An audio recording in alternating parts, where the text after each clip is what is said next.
upon the thousands or millions of people that try to become YouTubers to live the e-celebrity lifestyle end up failing in YouTube and end up turning into the millions and millions of YouTube guide videos that tell people to sacrifice their souls to the algorithm. However, I'm here to tell you how YouTube actually works here.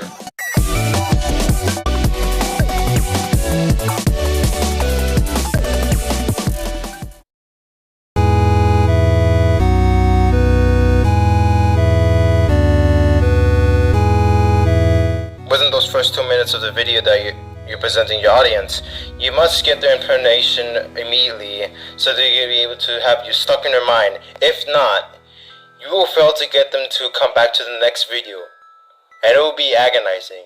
And trust me, I know.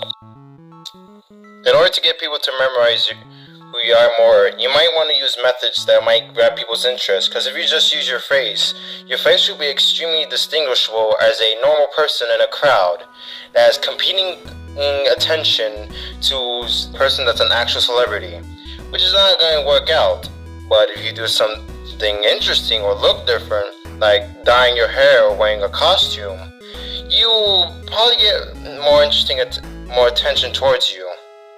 In fact, some of the most top YouTubers actually have some iconic features that they use. Markiplier's pink mustache, Chipflix's cat, and PewDiePie's bro fist. These things help people memorize who these people are easier whenever they have to recall these content creators and go back to them. However, you must remember that your branding must also reflect the content that you make as well. This can be noted by James Lee's choice of profile picture, since it reflects his gritty and meta and edgy animations and commentary that he has. If you were to fail to express what you are producing, you will not only get an angry demographic, you will also get a demographic that you want to turn away. Just imagine Fortnite Johnny's face on a makeup channel. You know that's not going to go well. And another thing you also want to do is add a bit of personality into your channel, because I'm pretty sure everybody's tired from the generic YouTuber that's like, or the incompetent YouTuber, which pretty much everyone would turn away for the better YouTuber that's in the room. Also, having a personality in your channel also helps significantly when making a connection with your audience, since it gives them something to latch onto and return for. If the audience feels disconnected to the YouTuber, well, there's a good chance that they will not like it when they see them at the top, since they don't understand who that person is. Actually, nobody will want to watch nobody. They just want to watch someone who they know or at least find interesting.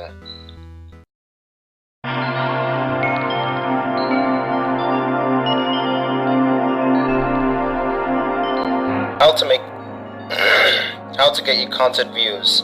Now, compared to the incompetence of the previous segment, this is the one I've actually been studying the most. Especially when you consider the history of my video making. Because there's a lot of interesting things I've noticed throughout my entire time. Because we live in the age of the fandom. Thanks to the large quantity that the members that fandoms have, there's a fair chance that you might get views when it's somewhat relatable to something that has a large fan base behind. Trust me, I found some of the most minuscule and unknown channels that I've ever seen. Some will at least get like 30 views on Friday Night Funkin'.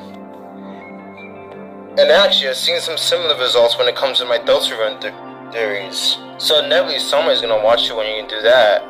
But why do that when there's another ways to make people will remember you and come back for your content, or get a larger number, which I like to call the rat race. You see, when something new comes out, there's often a rat race to be the first person to release a video of that particular new item. And I have conducted this twice when there's a missing market for missing content. The first video was Bad Monday Simulator, since there wasn't any gameplay videos when I first saw this release. Actually, someone beat me to being the first. However, I scrapped my first round and decided to do a prayer run instead. Still making making me the first 10 videos to ever have a pay run. And as you see, I could benefit from it incredibly. But the second time when I did it, well, it was for some sort of code game. And since I was the only video there was, apparently there was thousands of videos, and trust me, I hate that video. Since you'll often see me experimenting around to and get the bugs more than actually play with the game with the knowledge I know of. However, the rat race method is not really practical, considering that you spend a lot of money on a new game that could be extremely buggy and difficult to put on, or any new products, phones, or anything. It will be difficult to get your hands on. You also might get beat by someone who somewhat by chance got first before you can, and you also consider that if you try to use it completely, it might take up some time and consumption, especially what happens when you get it right during work or school. So it's not very practical to take the rat race option. Although the first two methods have seemed to prove how to work, they're often short-term fame. However, the best strategy there is, I like to call, is go big or go gimmicky. You'd be surprised a fair amount of channels that become big usually often start out as gimmick channels. At Horror, for example, actually used to start out with storytime animations before he jumped the shark and did more original animation stories when he had a band and loyal fan base. And for Solar Sands, he decided to do deeper toes in cringe culture and criticizing art before he shifted his videos and jumped the shark into essay videos once you have a more loyal fan base. These attempts to do things that are somewhat popular and get people's attention will not only help give you a kickstart of a channel, it'll grow your channel until you finally decide to do a switch. But you also have to plant the seeds early on, so you can have your audience acknowledge that is what the other things you're capable of. If you were to go back to Horror, he had been planting the seeds slowly of showing that he was an animation capable of other things. Meanwhile, with Soul Sands, he was able to give his ability for analysis and critiques and opinions about things in his art videos, before he goes on to larger videos of analyzing and critiques and opinions and ideology philosophies.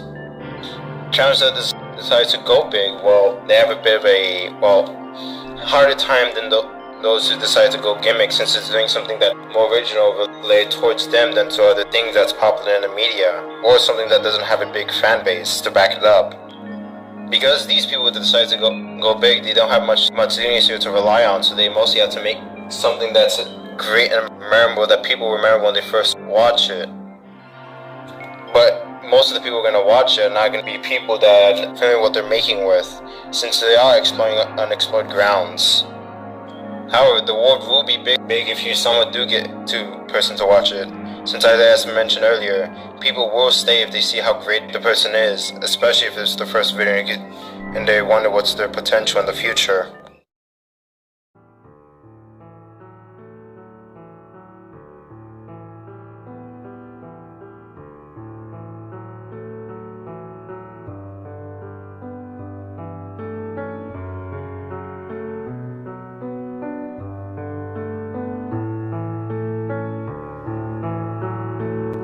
For my final advice on YouTube, I must remind you that you are here to make a YouTube video, not for a Spotify podcast, not for a Twitch live stream, not for a dub comic, but for a YouTube video. Use the advantage of your visuals and audio at its fullest in the style that you want it to be, regardless if it's a YTP, a video gameplay, a 2D or 3D animation, a meme edit, or a tutorial. For on YouTube, you are providing a visual entertainment or guidance in the form of moving images. And remember that whenever you are on YouTube,